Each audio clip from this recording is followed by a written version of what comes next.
John was just a normal office worker with a sandwich on a normal Monday. That's when the world went crazy. As John took his first bite of his tuna sandwich, he noticed something strange. The office was buzzing like an angry beehive. A crowd of co-workers huddled around the break room TV, their faces white as paper. John approaches a group of colleagues staring at a screen and curiously asked, What happened? Did the internet finally break? one co-worker pointed dramatically at screen. Worse. President Trump just announced massive import taxes. Look at these insane numbers.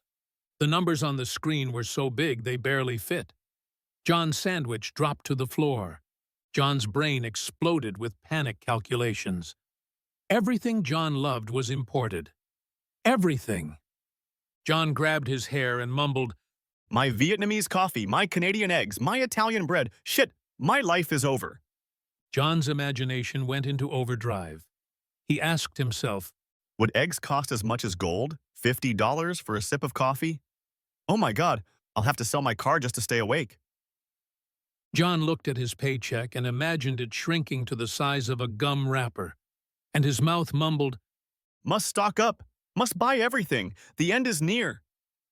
Immediately, John crashed through his boss's door so hard it nearly came off its hinges.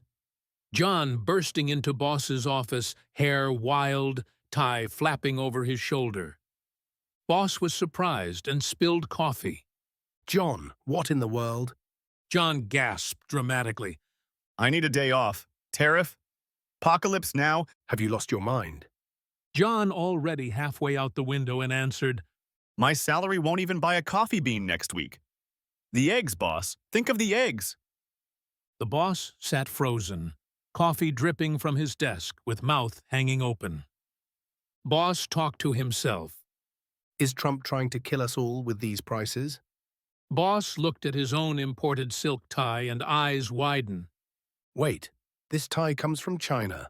It'll cost $1 million to replace. Back at the office, John had started an avalanche of panic. Like dominoes falling, one by one, every single worker realized their imported treasures were in danger.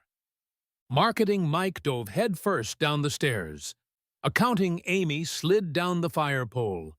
Even quieted Mark, who no one had heard speak in 3 years, was screaming about French cheese prices. In just 7 minutes, the entire building was empty, except for one person. The boss was standing alone and looking around at empty office, coffee mug in hand. Well, I guess today's productivity is imported too. Boss sighed, then suddenly looked at his coffee. Wait, is this Colombian? So, guys, do you think these new tariffs are actually good for us?